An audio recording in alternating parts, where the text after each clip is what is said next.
آپ دیکھ رہے ہیں مسائل کا حل چینل۔ الحمدللہ وحدہ والصلاۃ والسلام علی من لا نبی بعد اما بعد قال اللہ تبارک و تعالی فی القرآن المجید اعوذ باللہ من الشیطان الرجیم ومن احیاها فکأنما احیا الناس جمیعا۔ حمد و ثنا رب کائنات کے لیے بے شمار صلاۃ و سلام سید الانبیاء سید ولد آدم محمد رسول اللہ صلی اللہ علیہ وسلم کی ذات پر۔ حمد و صلاۃ کے بعد قرآن مجید کے اندر ہے کہ جس شخص نے کسی کی زندگی کو بچایا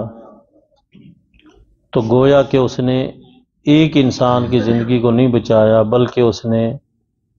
پوری انسانیت کی زندگی کو بچایا۔ اس کا مطلب ہے کہ کسی کی زندگی کے اندر انسان موت و حیات کے اندر ہے اور وہ اس کی کوئی مدد کر دیتا ہے، اس کو تکلیف سے بچا لیتا ہے، اذیت سے بچا لیتا ہے، اور اللہ نے زندگی کا وقت تو مقرر کر دیا ہے۔ یہ نہیں ہے کہ اس کے اس عمل کرنے سے وہ موت کا فیصلہ تبدیل ہو جاتا ہے،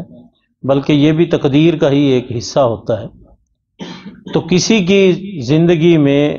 اس کی تکلیف کے وقت اس کا تعاون کرنا یہ بہت بڑی نیکی ہے۔ سوال یہ ہے کہ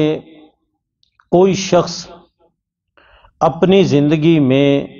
یہ وصیت کر دے کہ میرے مرنے کے بعد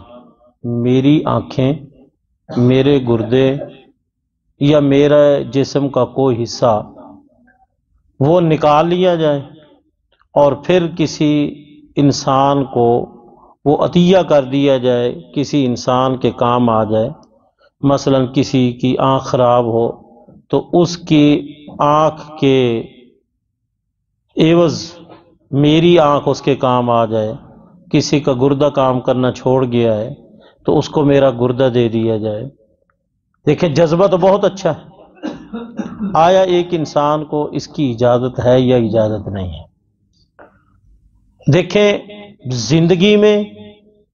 یا کوئی انسان مر جاتا ہے، جس طرح کے ہاسپٹل کے اندر لاوارث لاشیں ہوتی ہیں تو ان کے بعد اعضاء کو نکال لیا جاتا ہے، آیا یہ جائز ہے یا جائز نہیں ہے؟ رسول اللہ صلی اللہ علیہ وسلم کا ایک فرمان ہے جو ہماری رہنمائی کرتا ہے، جس سے پتہ چلتا ہے کہ انسان اپنی زندگی میں یا اپنے مرنے کے بعد انسان کو یہ حق حاصل نہیں ہے کہ اپنے کسی عضو کے متعلق یہ وہ وصیت کر جائے یا اس کے مرنے کے بعد والے اس کے جسم میں سے کوئی اعضاء نکال لیں۔ سنن ابی داؤد کی ایک روایت ہے، رسول اللہ صلی اللہ علیہ وسلم نے فرمایا کسر و عظم المیت کا کسر ہی حیا، کسر و عظم المیت کا کسر ہی حیا، کہ ایک جو مر چکا ہے انسان اس کی ہڈی کو توڑنا یہ اتنا ہی جرم ہے جس طرح کہ ایک زندہ انسان کی ہڈی کو توڑنا۔ اس حدیث سے پتہ چلتا ہے کہ یہ کام کرنا جائز نہیں ہے، ایک بات۔ دوسرا، رسول اللہ صلی اللہ علیہ وسلم جب بھی کسی لشکر کو کسی طرف جہاد کے لیے بھیجتے تو آپ ان کو خاص طور پر یہ تلقین کرتے کہ کفار کی جو لاشیں ہیں ان کی بے حرمتی نہیں کرنی، مصلح نہیں کرنا۔ جس طرح کے بعض غزوات کے اندر کفار نے یہ سلوک مسلمانوں کے ساتھ کیا ہے، لیکن مسلمانوں کو رسول اللہ صلی اللہ علیہ وسلم منع کرتے تھے کہ تم نے یہ کام نہیں کرنا۔ اس سے بھی پتہ چلتا ہے کہ جب کسی کافر کی لاش کے ساتھ یہ کام کرنا جائز نہیں ہے تو مسلم کی میت کا احترام تو اس سے بھی کیا ہے زیادہ ضروری ہے۔ اور یاد رکھیں یہ اسلام ہے کہ انسان زندہ ہے تو بھی محترم ہے اور انسان فوت ہو گیا تو بھی محترم ہے، اس لیے ہم اس کو تجہیز و تکفین یعنی نہلاتے ہیں، اس کو کفن دیتے ہیں، اس کا جنازہ پڑھتے ہیں، پھر ہم اس کو لحد میں اتارتے ہیں،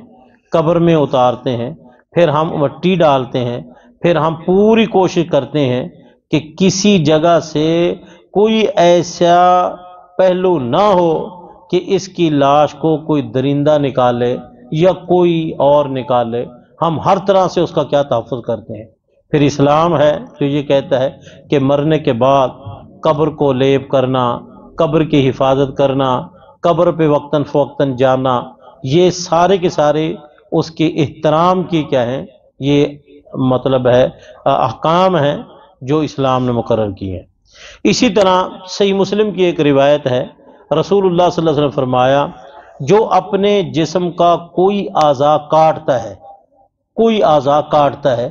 تو پھر قیامت کے دن اس کو یہی سزا دی جائے گی کہ اس کا یہ عضو بھی نہیں ہوگا۔ اسی طرح حدیث میں آتا ہے کہ کوئی شخص خودکشی کرتا ہے تو پھر قیامت کے دن اس کو یہی سزا دی جائے گی کہ وہ اپنے آپ کو اسی طرح ہی کاٹے گا جس طرح اس نے دنیا کی زندگی میں خودکشی کی ہے۔ تو یہ ساری حدیثوں کو مد نظر رکھ کر یہ جائز نہیں ہے کہ کوئی انسان اپنی زندگی میں یہ وصیت کرے یا کوئی فوت شدہ لاوارث لاش کے ساتھ ایسا کیا جائے، یہ جائز نہیں۔ ہاں البتہ خون ایک دوسرے کو دینا یہ جائز ہے، کیونکہ یہ نہ مسلم میں آتا ہے، نہ اس سے کوئی عضو متاثر ہوتا ہے اور نہ اس کی کوئی لاش کی بے حرمتی ہوتی ہے، بلکہ یہ ایک عارضی چیز ہے۔ مثلا اگر گردے کو کاٹ لو تو پھر گردہ دوبارہ نہیں بنتا، اگر آنکھ نکال لو تو پھر آنکھ دوبارہ وہ نہیں بنتی، لیکن خون تو کئی مرتبہ انسان دے دیتا ہے اور اس کے بعد پھر دوبارہ خون تیار ہو جاتا ہے۔ تو یہ خون کا جو انتقال ہے ایک سے دوسرے کی طرف یہ جائز ہے بالکل، لیکن یہ بھی قیمتاً نہ دیا جائے بلکہ ہمدردی کی بنیاد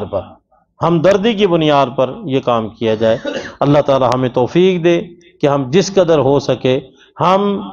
دوسرے انسانوں کے، مسلمانوں کے کام آئیں، اور اس کے ساتھ ساتھ ہم نے جو قرآن و سنت کی ہدایات سن لی ہیں اللہ تعالیٰ اس کے مطابق ہمیں زندگی گزارنے کی توفیق عطا فرمائے۔ یاد رکھیں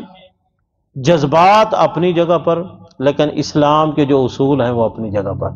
ہمدردی کے جذبات کا مطلب یہ قطعاً نہیں ہے کہ ہم قرآن و سنت کی جو ہدایات ہیں اس کے منافی کوئی کام کریں۔ البتہ بعض علماء نے ایک چیز لکھی ہے کہ ایک انسان ہے، اس کی زندگی کی صورتحال یہ ہے کہ دونوں گردے اپنا کام کرنا چھوڑ گئے۔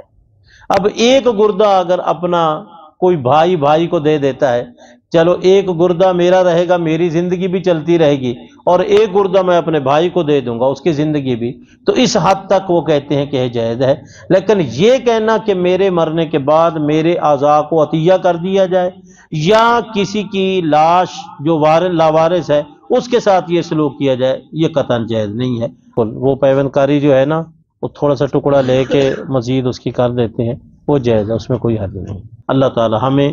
سمجھنے کے بعد عمل کرنے کی توفیق عطا فرمائے، آمین۔